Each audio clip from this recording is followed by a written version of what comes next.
Hi, guys. Hasn't this been a great weekend? Has everybody had a great time? I can't tell you what a privilege it is for me to be here with all of you and celebrate long-term family travel. I don't have my clicker. That's like a big problem. Thank you, Brandon. As some of you know, we've been traveling nearly full-time with a family of 4 children for the past 10 years, and this trip marks a turning point for us. I've said this to several of you. It is the first time my husband and I have traveled in 20 years with only 1 child. And can I tell you how weird that feels? I'm used to having quite a tribe. So this is my family. They've grown up while we're traveling. This picture was taken in Daytona at Christmas time. Hannah and I went down to visit the guys. They took a 9-month sailboat trip from the Great Lakes in Ontario down to the Bahamas and back. And at Christmas they were in Daytona, so this is where we went. And it's the most recent family picture that I have. And when I looked at that picture, I realized that my children have literally grown up traveling, and I don't have little kids anymore. So because we only have 1 here, and because I'm a mom, I feel the need to give you an update on everybody. Hannah, my daughter, she moved to the Netherlands 3 weeks ago with her partner, who incidentally she met when they were 10 and 11, and we were cycling through Germany. So don't let people tell you that friendships don't last. Gabriel, the guy in the green hat, he is the first mate on a tall ship out of Rockport, Maine. That child has been sailing since he was 3, and I will be shocked if he's not sailing when he's 93. Elisha, in the Star Wars shirt, is 17, and I have to tell a funny story about him because he texted me this morning. He is at this time kayaking the Rideau Canal. It's a couple 100 miles from Ottawa back to where we live with a buddy of his. And he texted me and he goes, "Mom, this trip is so expensive. I'm down to like $50. He had $780 when he left, and he swore to me that the 2 of them could do this 1-month paddling trip on $200 for both of them. So, I'm feeling validated this morning. And Ez, of course, is here, and if you were in the teen panel, you know that he threw me under the bus yesterday. And if you weren't in the teen panel, I'm not going to throw myself under the bus. The 2 take-home messages in this picture for me is number 1, how quickly it goes. And number 2, how thankful I am for the time. I'm so thankful for the time I've had with my kids. So to share a little bit of perspective, I'm going to just give you a quick run through of how we got to here and to this picture. This is where we started. In 2008, in Prince Edward Island, Canada, we did a 500-mile sanity check bike ride before we sold our life. Well, not our life, our house. Tony quit his job, and we hit the road for a long-term cycle tour. We thought, we should maybe just check this out first. So we rode 500 miles. Ezra is 5 in that picture, and I miss his baby teeth. And Hannah was 10. A year later, 2009, we are on the southern border of Tunisia and Algeria. They had ridden their bicycles from London, England, across Europe to North Africa. Hannah and Gabe did that trip on their own bikes, under their own steam, by themselves. And so they had gotten there pedaling. The next year, we were atop the Pyramid of the Sun, just north of Mexico City at the ruins of Teotihuacan. That was not the first time my kids had been there, but it was another time. And we were driving south that year, camping in our van through Mexico, Guatemala, Honduras, Belize. That was quite an epic road trip. Ezra threw up every day. 2011 found us in Central America again in backpacks because we drove into Lago de Atitlan, and any of you who've been there know that you don't go to that place once. We fell in love, so we went back with our backpacks. This year, Hannah was 14, and that winter she took off with that bag and 4 other teenagers and no grown-ups and went to Belize by herself, and everybody who followed our blog lost their shit. But she was fine. The following year, in 2012, we were in Southeast Asia. Ezra requested for his 10th birthday elephants. So there we are in Pi, him turning 10. He was a happy little man that day. Incidentally, he got the Eiffel Tower for his 6th birthday. 2013 found us road tripping Australia and New Zealand for about 10 months. A traveling friend took this picture of us in Hastings, and it might be my all-time favorite family photo because it captures everybody so well. And lest you think it's all sunshine through the couple, 10 minutes later, Ezra threw a rock, hit Elisha in the head. There was blood everywhere. The photo shoot was over. And we're left with the picture, thank goodness. 2014, We did a double-cross continental road trip back and forth, visited our 50th state, which was Alaska. This is clearly not Alaska. And no, Gabriel did not fall into the Grand Canyon yet. 2015, we returned to the winter for the winter to Guatemala. This picture was taken in our garden there. This is the last picture of my kids together as siblings while they all still lived with us. And I love it because it captures who they are. They have a great sense of humor. They have wonderful attitudes. They wear weird clothes, and they're sassy. And they did not drop their sister because she would kill them. 2017, my husband decided to grab the last possible opportunity to take a man trip with the boys. And this man, who did not grow up traveling, did not grow up sailing, did not grow up doing any of these crazy things, bought a boat with marginally little sailing experience, put our sons on it, a 27-foot boat, 4 men over 6 feet tall, 9 months. People say to me, why didn't you go? Like, have you done the math on that testosterone? Like, it's a lot. Never mind the socks. We won't get into the socks. So he took a trip 9 months with the boys this winter. They've only been back for about a month, so I'm glad that he's here today. Gabe, in the middle of this trip, jumped ship to take his job. Elisha came home early. When they sailed back into our bay, it was with only 1 child. And lest you think that 10 years in, you've got everything figured out and it goes well and it's okay, Tony was ready to throw up when he left because people were telling him that he shouldn't go, the boat was dangerous, he was going to kill our kids, it was not going to be all right. Like people who know, insurance-type people. And he asked the guy who dropped the boat in the water, what do you think, should I go? And this is a guy who runs a crane, and the guy's like, you're fine, go. And so we went. And he came back, and it was the trip of a lifetime with our sons. Now we're down to 2 kids. So we took off in 2008 to travel for 1 year. We quit our jobs, we sold our house, we were traveling on savings. Any of you who are paying attention in 2008 know that the economy crashed. So one morning, when we're cycling epically through the countryside in Italy, we wake up to find that we have no money. Because everything we'd saved was in the stock market, our stocks were underwater, everything was gone. We have no house, we have no jobs, we have 4 kids who are hungry for breakfast, and nothing. So at that point, we had a choice to make. And I loved what Greg said this morning about the determination to just keep doing the thing that you know in your heart you have to do. We could have gone home, we could have gotten jobs. Tony could have gone back to working with Apple for up to 2 years. They would have taken him back into the fold, except we'd have to move to California, which nobody wants to do. Instead, we decided to move to Africa, live as cheaply as we could, and start calling in every card we could think of. Rebuilt our business, revamped our mode of travel, and in that process also discovered that this wasn't a 1-year trip for us. We were having a great time. We loved it. We loved the results with our kids. We were learning together. And so we decided to keep going. Had no idea how we were going to keep going. And that sounds like a really nice story about how somebody recreated their career and became a digital nomad.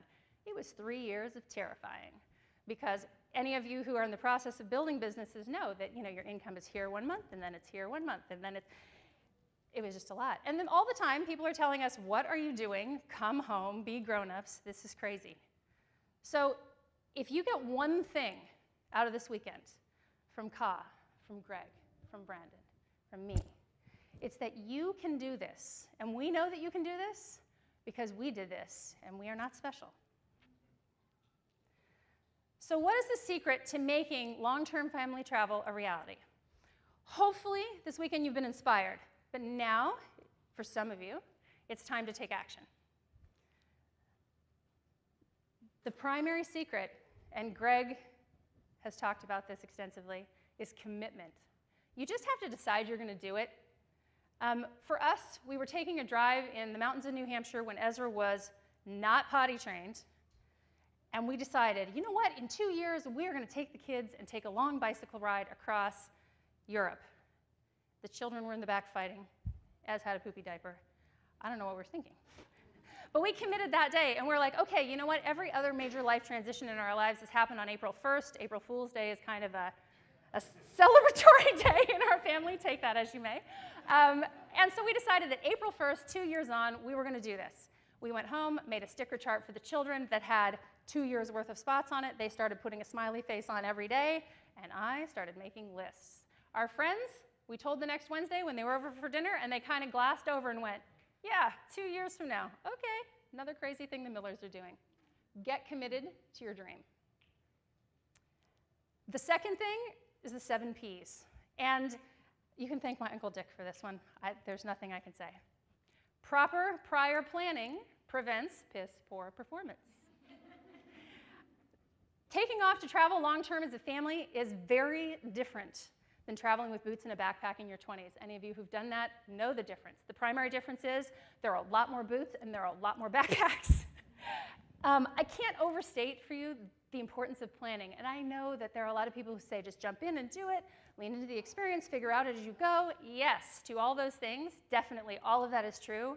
However, if you have the time and the luxury to plan your adventure with kids, the learning curve is a lot less steep and the lessons are a lot less painful. So I'm a big fan of, if you have it, taking the time to do some planning. So there are 4 general aspects of family life on the road that you're going to need to plan for. First of all, the type of travel that you're going to be doing. And by the type of travel, I don't mean what mode, although that does matter. It's more about whether or not you're going to go fast or slow, which we'll talk about in a minute. The next thing is your work. And I know everybody in this room worries about this, with a couple of notable exceptions, and those people at one point definitely did worry about this. Your work has to be planned for. You can't show up at your job and also be in Bali. The education of your children is a big one. I know this is a big one because a lot of you were at my Unpacking World Schooling yesterday. A lot more of you were at Greg's talk about world schooling, and you were engaged with what Nancy was saying. Figuring out education and what that means for your family, that takes some planning, especially if you plan to do this long term. And finally, the logistics of daily life, which, as you can imagine, are sometimes challenging.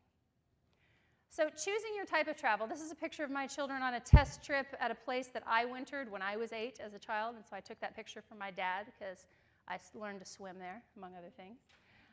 There are 2 primary types of travel as a family when you're talking about long-term travel. One of them is a gap year, which is what we planned to do, and the other one is long-term lifestyle family travel, which didn't really occur to us until we were several months into our gap year of travel.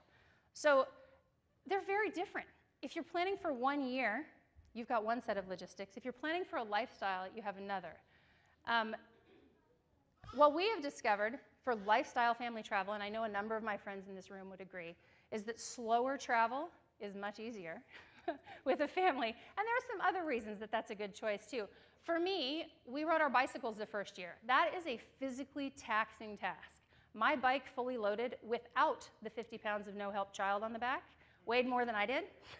So by the time we had cycled for 7 months, pretty much every day, 2 out of 3 days at least, we dropped anchor in Tunisia for the winter, and I promptly thought that I was either pregnant or dying of cancer, because I was so tired that I couldn't believe it. Like, I took 3 pregnancy tests in 2 weeks because I was sure that if I wasn't pregnant, we had a really serious problem.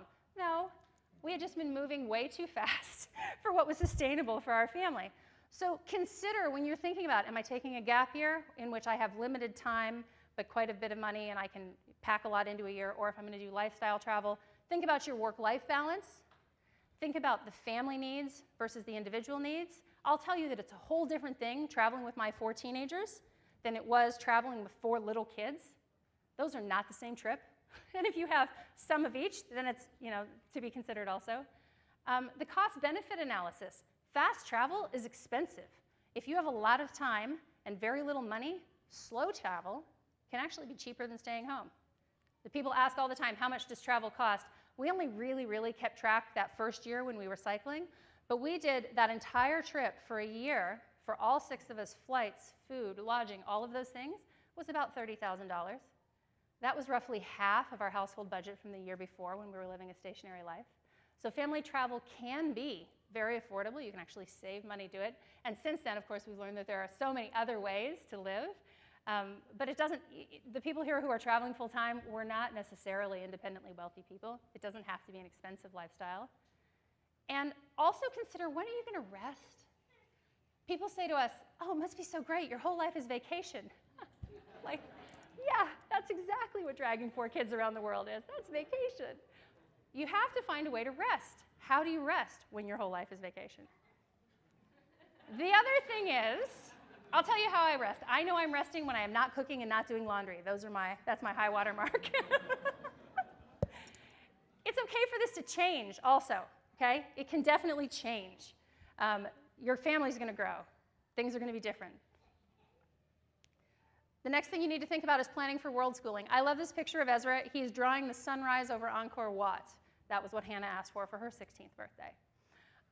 Slower travel is easier if you're world schooling because, as Nancy pointed out, if you're cycling hard every day, you are not reading in the tent at night.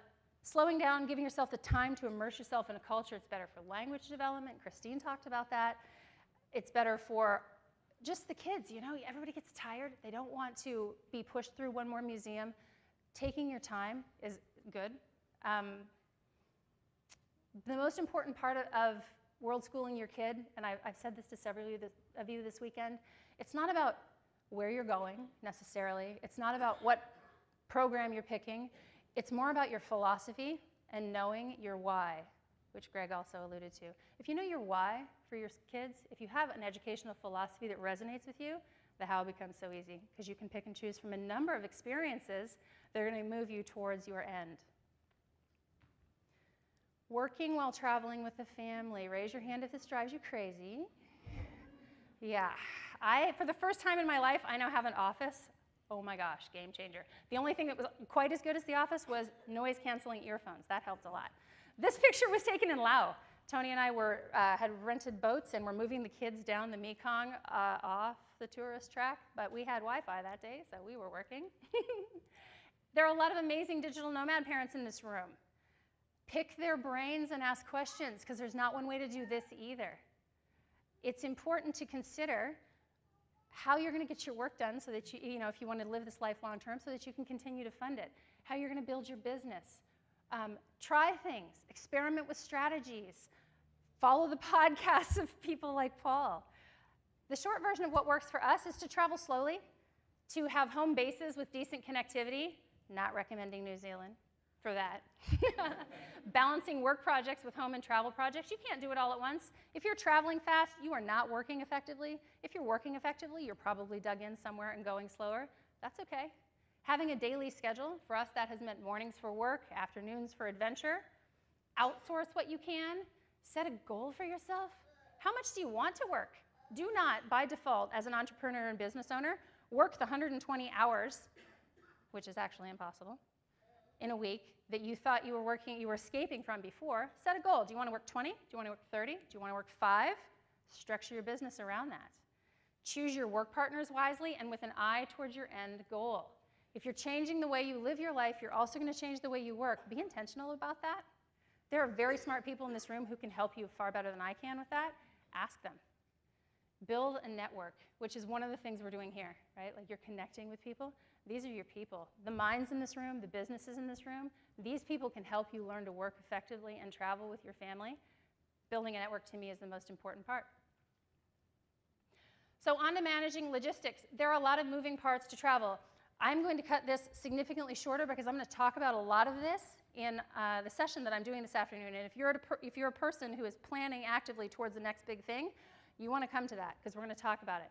Getting there, finding a place to stay, keeping people fed and clothed and happy, managing the different needs and wants in your family, healthcare, community, family schedule. There's a lot of moving parts. And the bigger your family is, the worse that's going to be. Sorry if that's bad news. Yeah, come to the session. We're going to dive deep. I'm just not going to even say anything more about that right now. So if you have questions about how to make long-term family travel work, ask the people who are here and doing it. Find a family like yours that really resonates and pick their brain. I cannot tell you how much Nancy Vogel helped me when I was trying to learn how to travel on bicycles with 4 little kids. I scoured the internet. There was nobody but Nancy. I sent her an email. It was many weeks before she got back to me because, of course, they were doing their trip. But when she did, it was like a godsend. She shortcutted so many hard lessons for me. Be brave and real about your roadblocks. This is not a life of perfection. Sometimes it is really terrible. Sometimes you want to quit. Sometimes there's no money. Sometimes the kids are freaking out. Often there's vomit. These are things that are realities. Don't paint it to be something that it's not, because guess what? If you're at home, are all those things still not happening? They are. A life of family travel is not somehow this end-all be-all of perfect families. Everything that's hard at home, every damn thing, is also going to be hard on the road, only it's happening in more places and in more languages. Yay! So we built this conference for you. We came here together for you. The organizers, the speakers, these are people who have already done this. For us, this is a family reunion, which is really fun. But we could have really done that anywhere, and we have done that in lots of places. We're here to help you guys who are in process somewhere, or maybe you've been doing one kind of thing, but now you want to do the next big kind of thing. We're here to help you. So ask. Come to the sessions that you need to come to. Track people down and make them help you.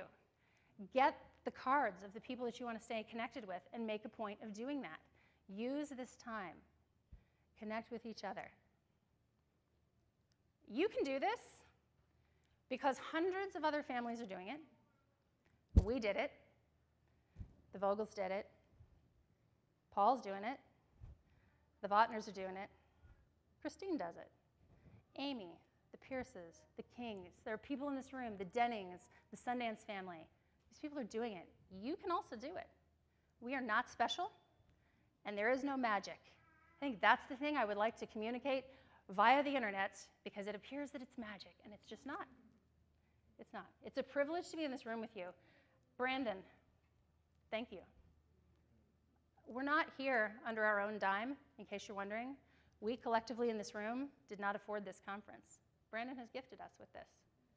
That's a big deal to me, that kind of generosity. Greg talks about generosity and how important that is.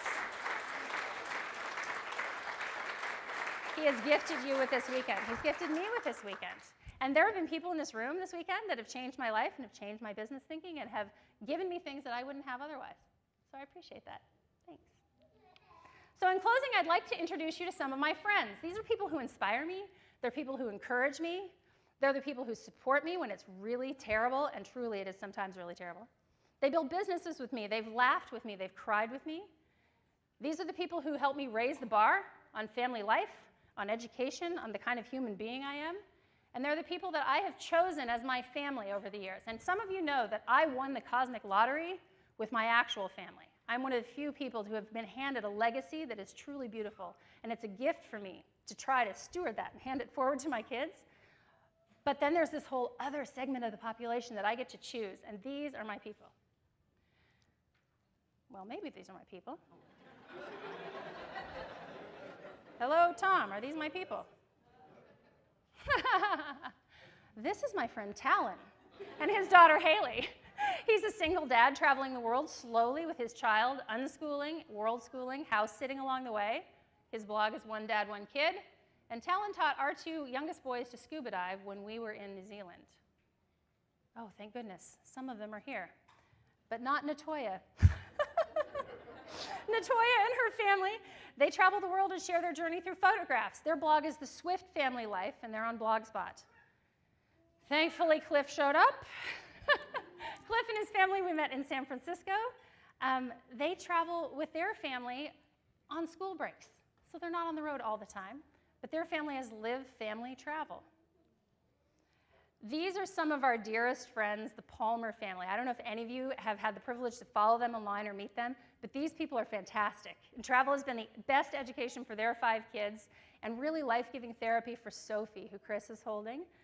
She has a pretty severe form of cerebral palsy and has found a great deal of healing on the road, which is pretty amazing. If you don't know their story, look them up. They used to be Going Anyway.